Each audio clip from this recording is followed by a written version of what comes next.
पता चल जाए कि समंदर को क्रॉस करने के बाद कोई मुल्क मिल जाएगा, कोई कंट्री मिल जाएगी जहां तेरे बंदे रहते हैं। आय अल्लाह, कसम है तेरे इज्जत व जलाल की, मैं इन्हीं समंदरों में अपने घोड़ों को डाल दूंगा। आय अल्लाह, मैं घोड़ों को समंदर में भी दौड़ा दूंगा और पार कर लूंगा समंदर भी, और उस बस्ती में भी तेरे इस्लाम का झंडा लहरा दूंगा। मौलाना जर्जिस अंसारी के बयानात सुनने के लिए मौलाना साहब के ऑफिशियल यूट्यूब चैनल मौलाना जर्जिस अंसारी स्पीचेस को सब्सक्राइब करें।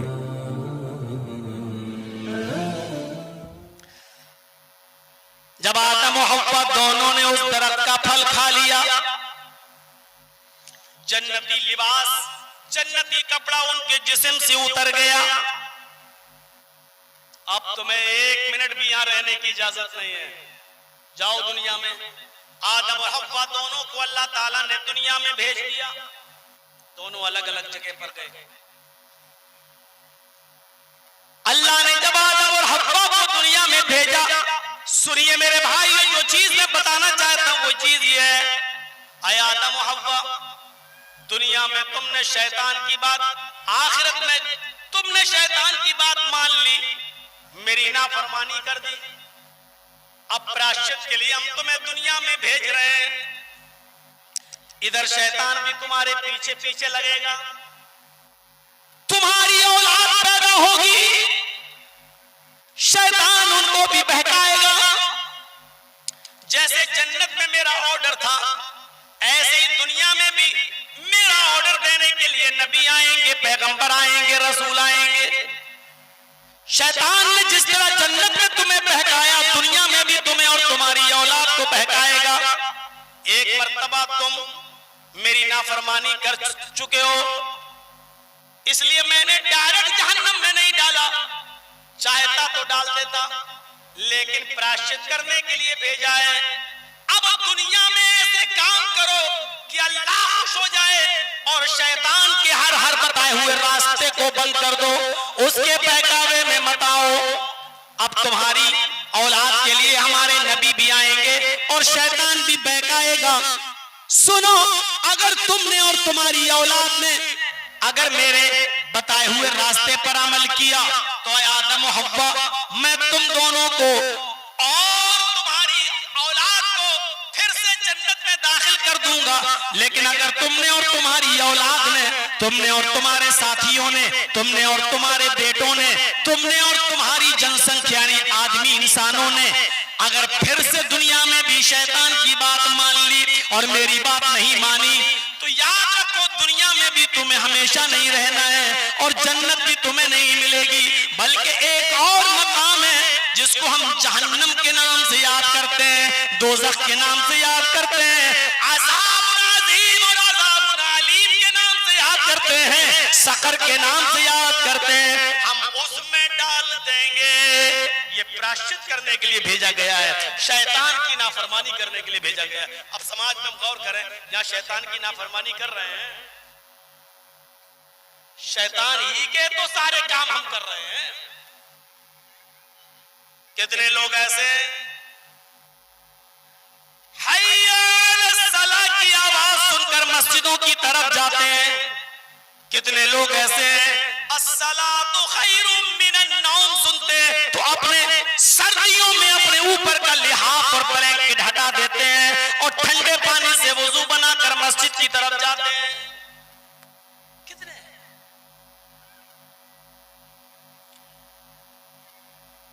वो पाइप में नापे था,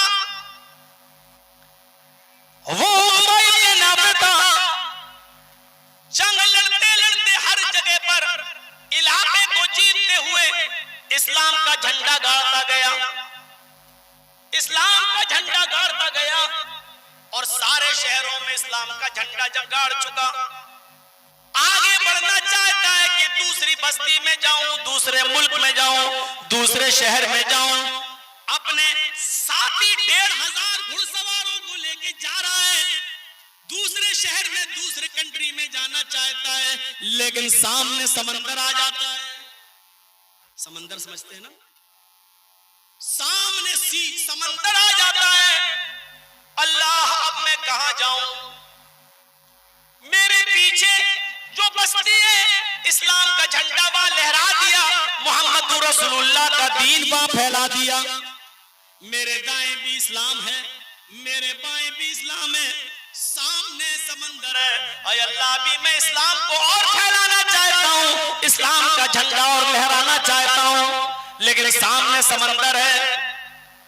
इसी बीच अज़ान की आवाज आती है, समंदर के पानी से उक़बा इब्न नाफ़े और 1500 इसके सिपाही वुज़ू बनाते हैं और उसी समंदर के लहरों के पास नमाज अदा करते हैं।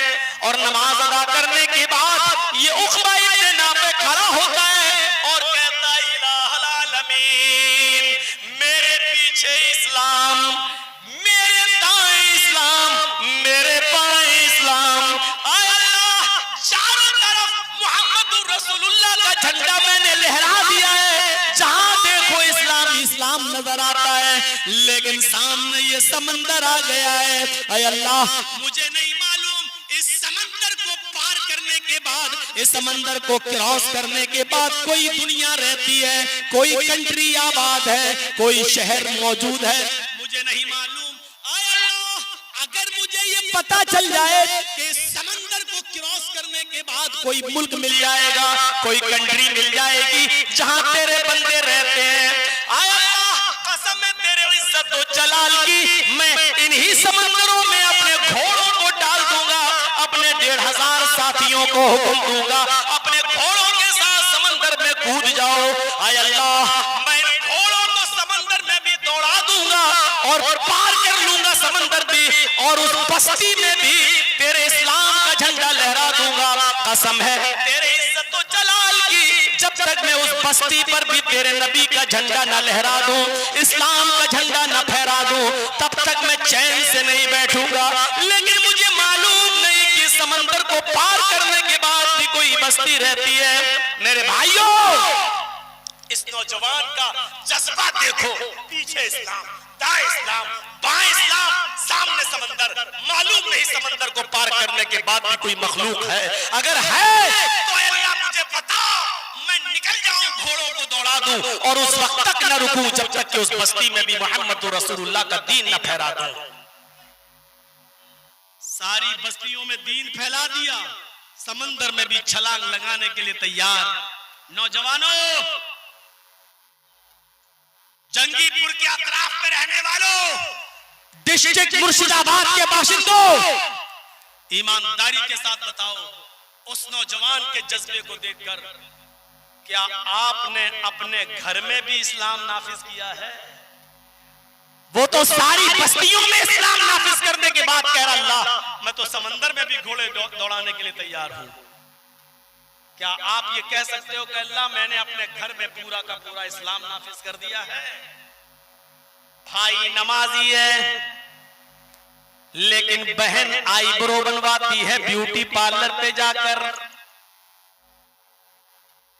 बाप हाजी है, लेकिन बेटी बैंक की नौकरी कर रही है, सरकारी कॉलेजेस में जेंट्स के साथ बगैर पर्दे के बैठ के पढ़ा रही है।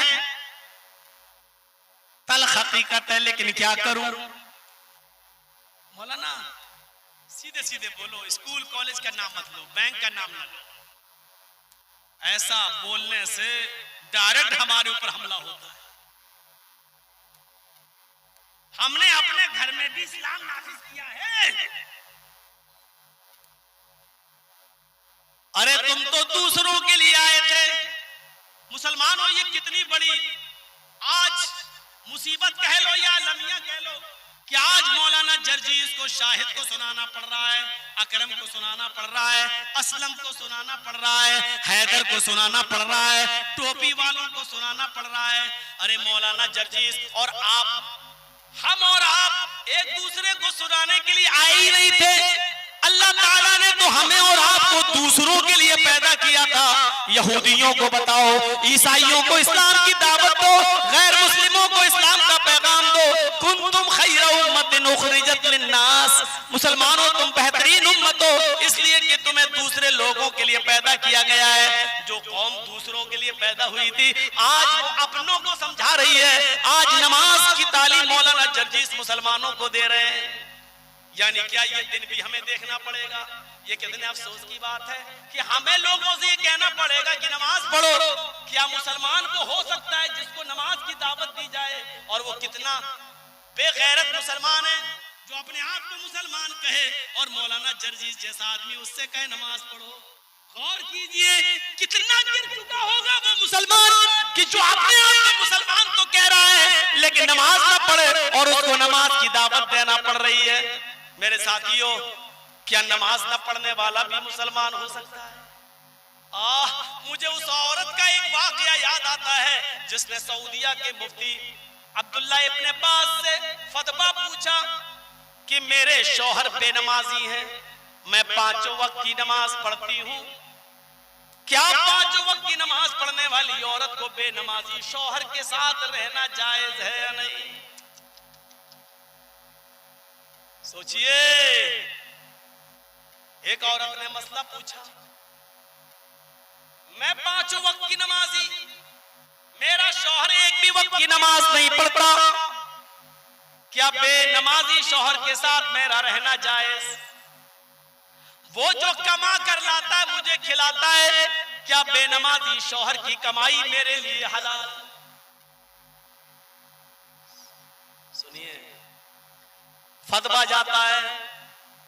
अब्दुल्ला इब्न अब्बास ने जवाब दिया, बेटी तुम उसको कुरान की आयतें पढ़ पढ़ कर, अल्लाह के रसूल की हदीसें पढ़ पढ़ कर जहन्नम का अज़ाब बता बता कर उसको समझाओ, कुछ दिन उसको नसीहत करो, शायद मान जाए। इस औरत ने फिर सवाल किया, शेख मोहतरम समझाते हुए 4 साल का अरसा गुजर चुका है लेकिन उसके सर पे जू तक नहीं रेंगता, वो बिल्कुल मानने को तैयार नहीं। अब्दुल्ला इब्न अब्बास ने फतवा दिया, फिर ऐसे बेनमाजी शौहर के साथ तुम्हारा रहना नाजायज है बल्कि हराम है। कितने लोग ऐसे होंगे जो यहां नमाजें नहीं पढ़ रहे लेकिन उनकी बीवियां नमाजी होंगी, और कितने ऐसे होंगे जो 5 वक्त के नमाजी होंगे लेकिन उनकी बीवियां नमाजी नहीं होंगी। कितने ऐसे होंगे इस महफिल में जो 5 वक्त की नमाज पढ़ते होंगे और अजान होते ही अपनी दुकान छोड़ के मस्जिद में जाते होंगे और अपने बेटे से कहते होंगे, बेटा तुम बैठो दुकान पे, अभी हम आ रहे हैं नमाज पढ़ के। वो नमाज पढ़ते होंगे लेकिन उनकी औलादें नमाज नहीं पढ़ती होंगी। और कुछ ऐसे होंगे जो कहते होंगे, बेटा पहले मैं नमाज पढ़ के आ रहा हूँ, उसके बाद मैं आ जाऊंगा, मैं दुकान पे बैठूंगा, बाद में तुम पढ़ाना नमाज, जमात निकल जाएगी कोई बात नहीं, तुम बाद में अकेले नमाज पढ़ लेना। कुछ ऐसे। क्या ये चारों तरीके जायज हैं? अब्दुल्ला इब्न अब्बास ने फतवा दिया, बहन तुम्हें ऐसे मर्द के साथ नहीं रहना चाहिए।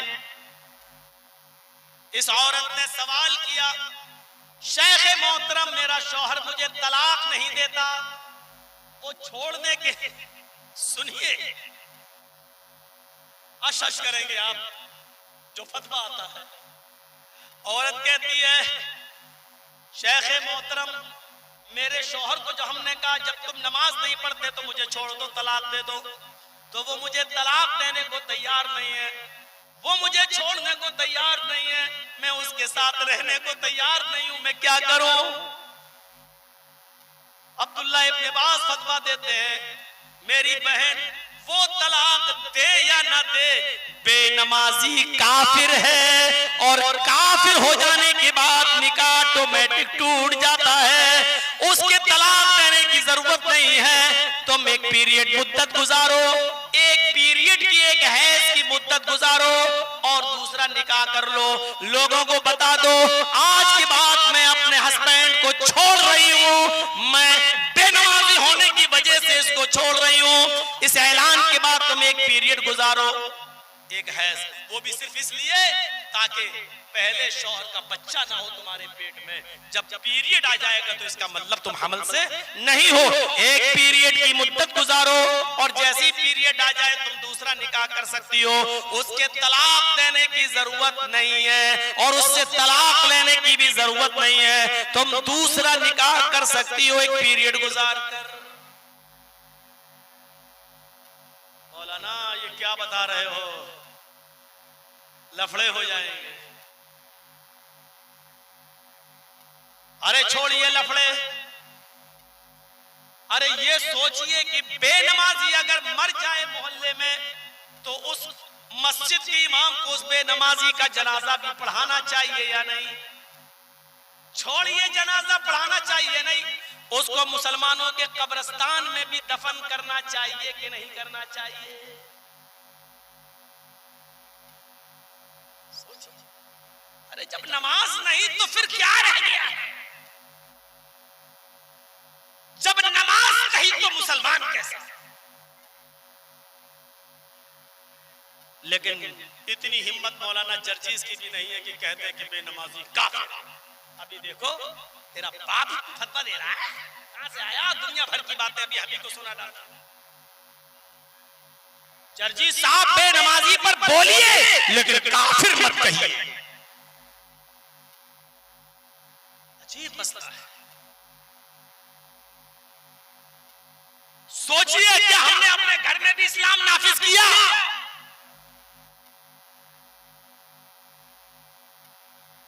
याद रखिए, हम जिस इस्लाम को फॉलो कर रहे हैं, जिस इस्लाम को हम तस्लीम कर रहे हैं, मान रहे हैं, उसको उसी हिसाब से चलाना पड़ेगा जो इस इस्लाम को हमें और आपको दिया है।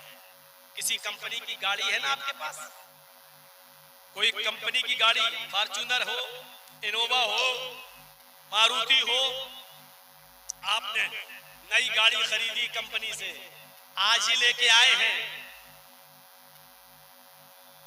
अब उस गाड़ी पर आप किसी अजनबी को बिठा दो और दे दो गाड़ी, और वो चलाएगा, ठुक गई, घुस गई, पहाड़ी से टकरा गई, चकनाचूर हो गई। अब आप कंपनी के पास जाओ, मैंने तो 40 लाख की 50 लाख की फॉर्च्यूनर ली थी, तो बेकार हो गई।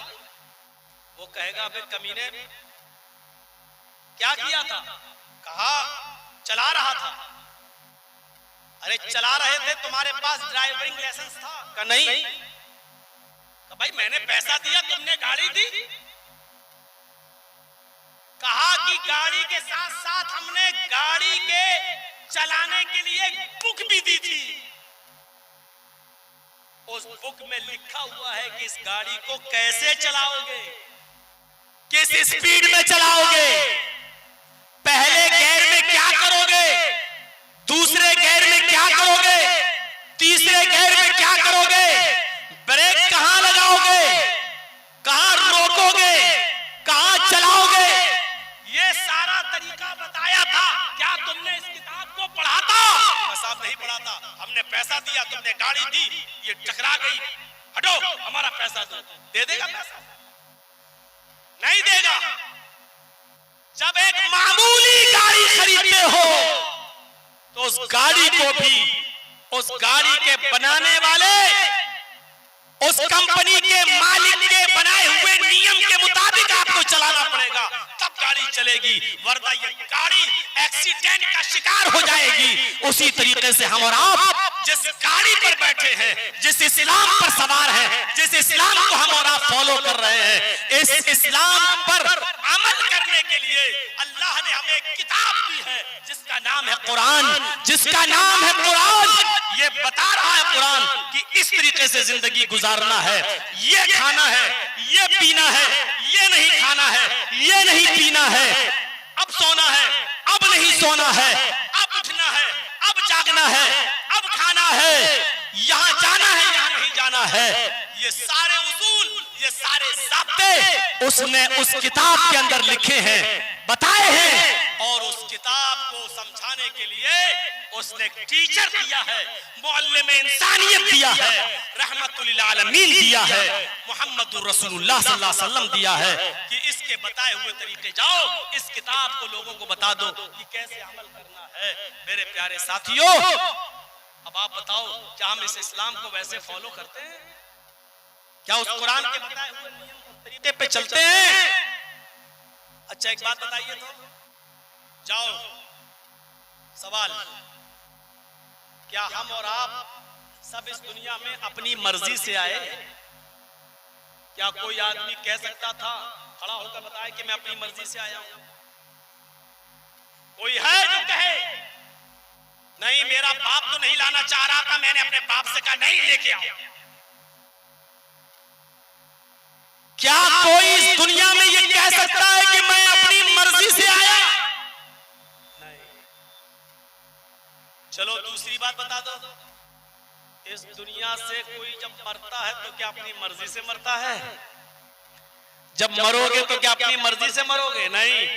मरने से बचने के लिए कई हॉस्पिटल में जाओगे, नहीं बचा लो डॉक्टर साहब, हार्ट है तो ईसीजी कर लो, इको कर लो, बाईपास सर्जरी कर लो। दुनिया में किसकी मर्जी से आए? अल्लाह की। और मरोगे भी तो किसकी मर्जी से? अल्लाह की।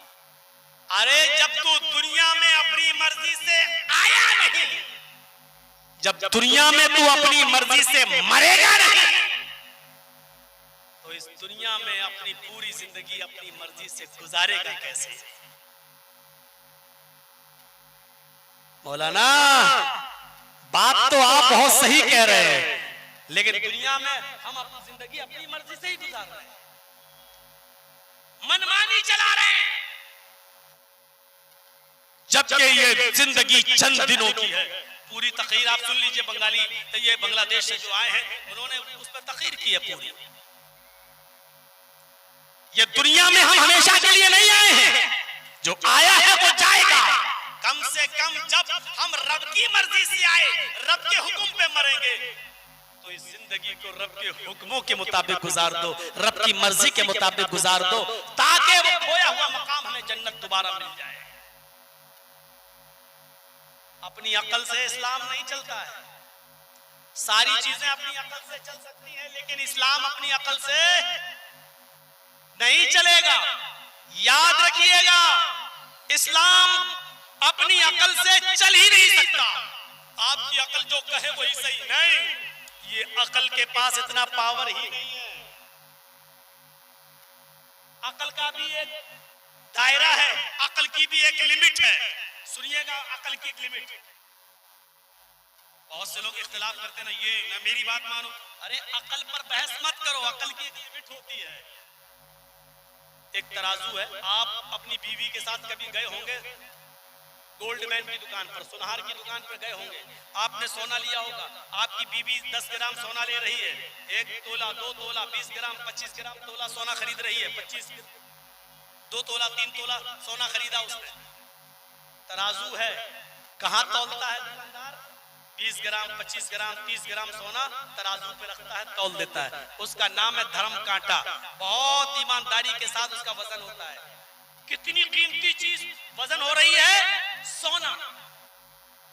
कितना है? 50 ग्राम तौल दिया।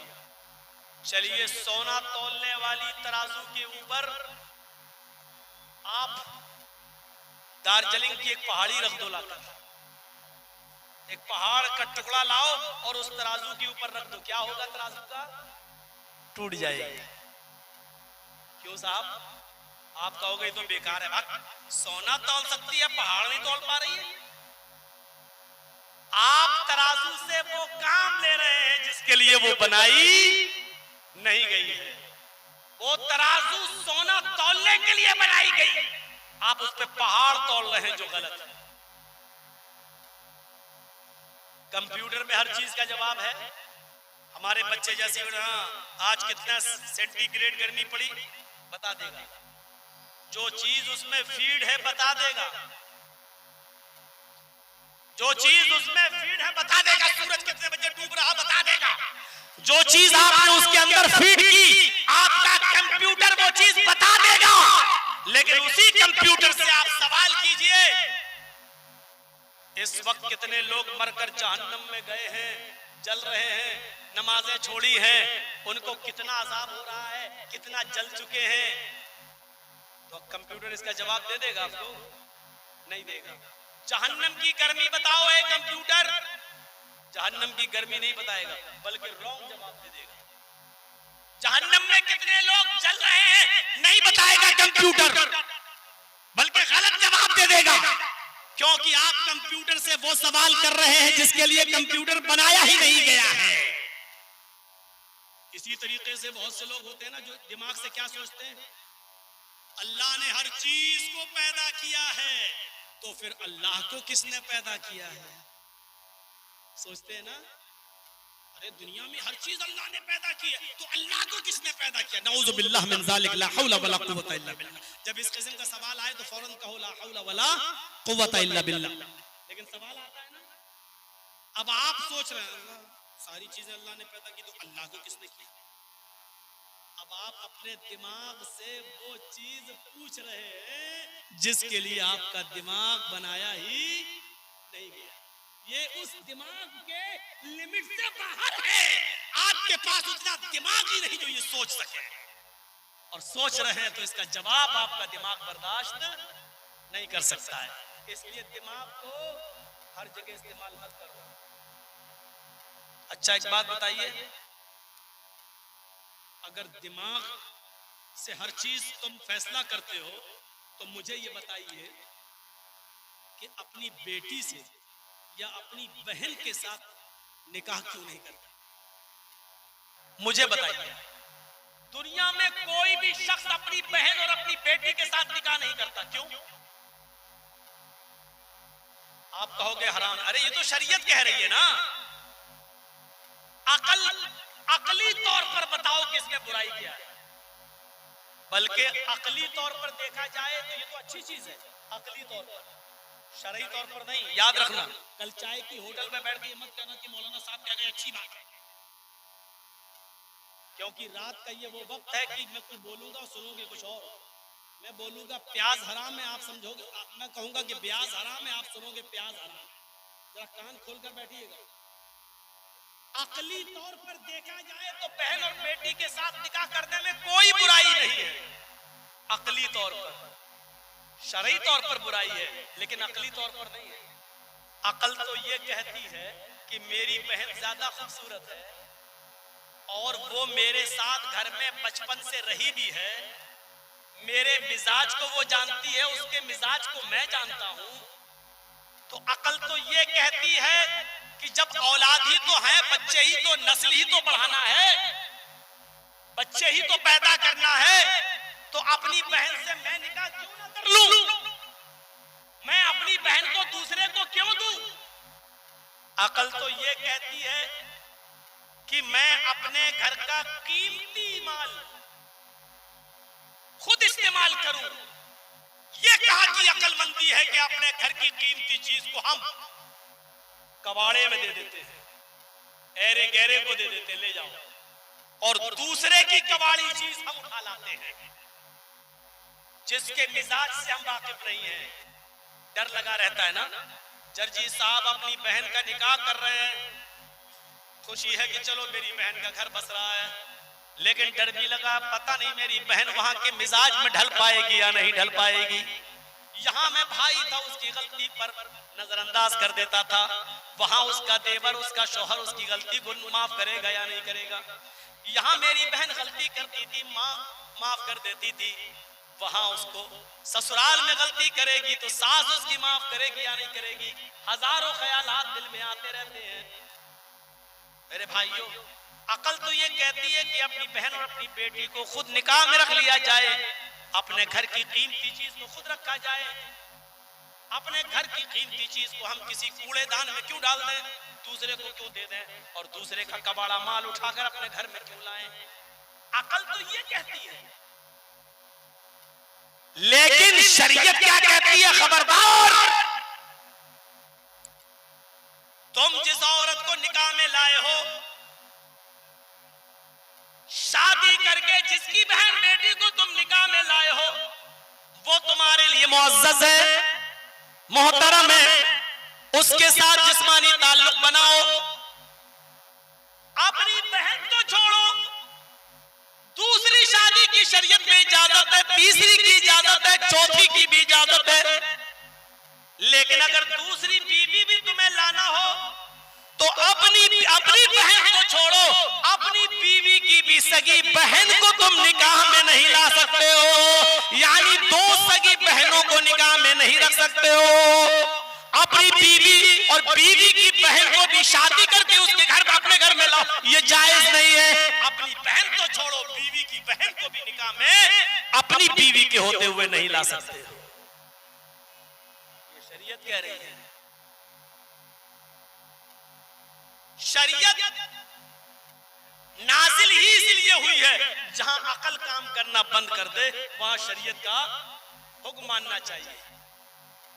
ज़ोहर में 4 रकात है, मगरिब में 3 क्यों है, फजर में 2 क्यों है?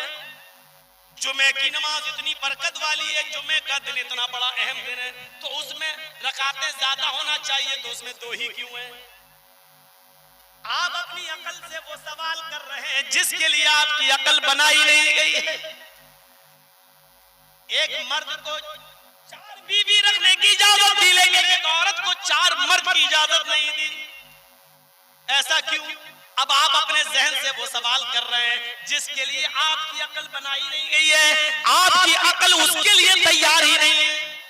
अल्लाह के नबी ने फरमाया, जब बच्चा पैदा हो लड़का, अगर वो तुम्हारे गोद में पेशाब कर दे तो लड़के का, नर बच्चा लड़का, उसका पेशाब छींटा मार लो बस।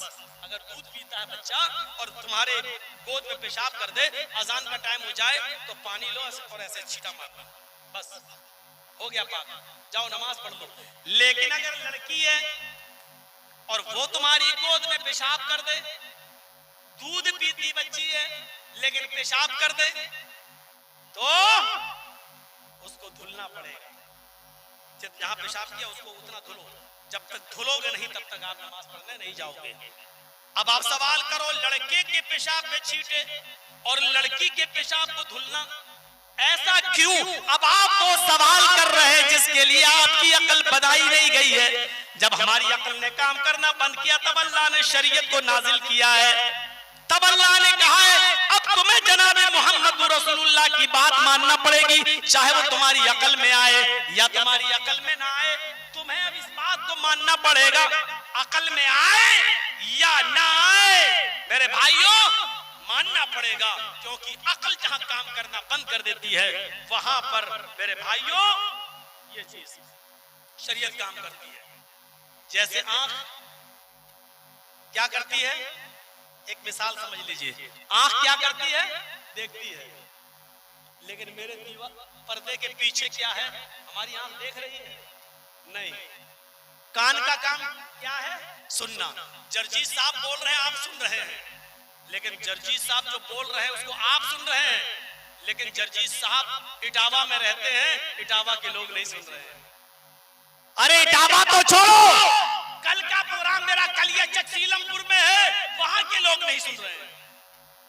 तो पता क्या चला, जर्जी साहब की आंख लिमिटेड चीजें देख सकती है, अमेरिका में क्या हो रहा है मेरी आंख में देखने की ताकत नहीं है, और आपके कान लिमिटेड चीज सुन सकते हैं। इस वक्त कहां कहां हंगामा हो रहा है वो आप नहीं सुन पा रहे हैं। दिल्ली में क्या हो रहा है आपके कान नहीं सुन रहे हैं, बनारस में क्या हो रहा है आपके कान नहीं सुन रहे हैं, लखनऊ में क्या आवाजें आ रही आपके कान नहीं सुन रहे हैं। इसका मतलब यह है आंख लिमिटेड चीज सुनती है, कान लिमिटेड, आंख लिमिटेड चीज देखती है और कान लिमिटेड चीज सुनता है। अमेरिका की बातें कान नहीं सुन सकता, अमेरिका की चीजें आंख नहीं देख सकती। जिस तरह आंख का एक लिमिट है, कान की एक लिमिट है, उसी तरीके से अकल की भी एक लिमिट है। जिस तरह कान और आंख लिमिट से बाहर ना देख सकती है ना सुन सकता है, उसी तरीके से अकल लिमिट से बाहर कोई चीज नहीं। अल्लाह ने कह दिया तो कह दिया।